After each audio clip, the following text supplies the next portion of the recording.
Welcome to part 2 of my first time forging a hatchet. My name's Corey, I've been blacksmithing for over 10 years, but this is now my second attempt to forge a hatchet. Check out part 1 on my channel, and let's get into it.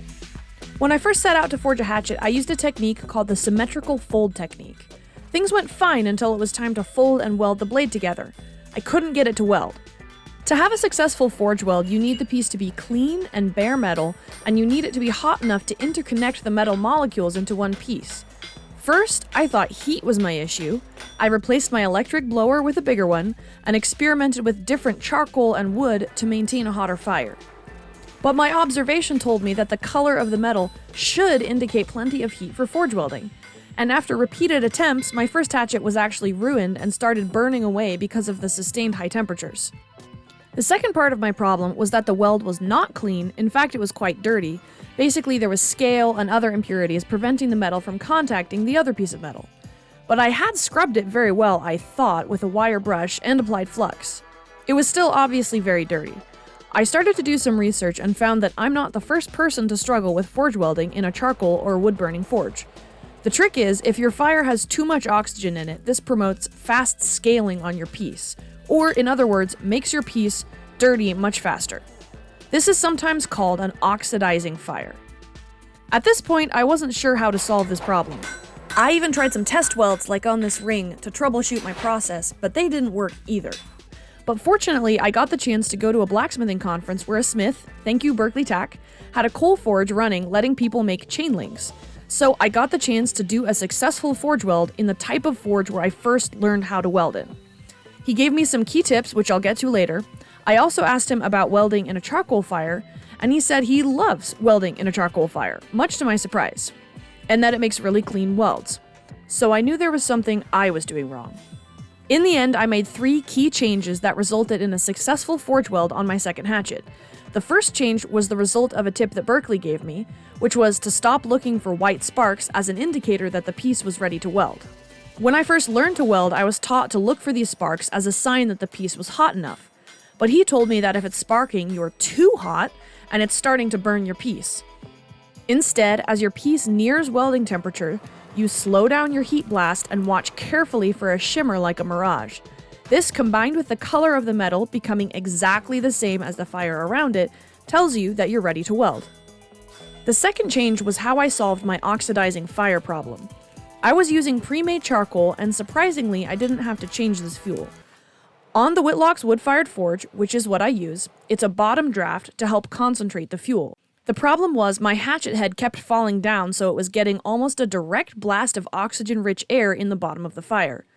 The fix for this was super simple, and my dad suggested it before I thought of it. I just put a chunk of fire brick as a spacer in the fire to hold the piece just a couple inches away from the air source. And I no longer had such big problems with scale. It's also worth mentioning that my new blower ended up being unnecessary, and I now have it turned all the way down and stuffed some wood in the draft tube to further reduce the blast as well.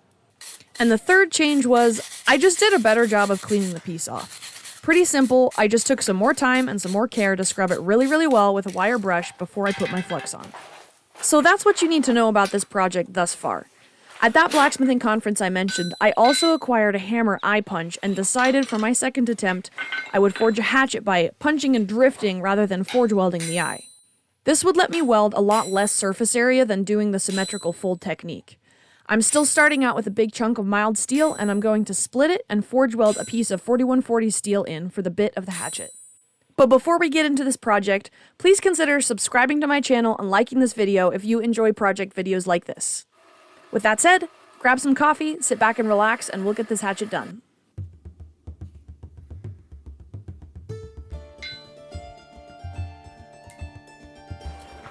So I started by forging down the piece of mild steel a little bit, and then start to use the punch to create the eye of the hatchet.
conundrum. What a conundrum.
Hi there! Thanks for watching all the way to the end of this video. Since you're one of the rare few to pull that off, I'd love to hear from you. Drop me a comment and let me know what types of projects you'd like to see in future videos. Also, I recently got a website built. It's messengerforge.com. And if you go there, you can sign up for my email list so you don't miss any future updates. Bye now!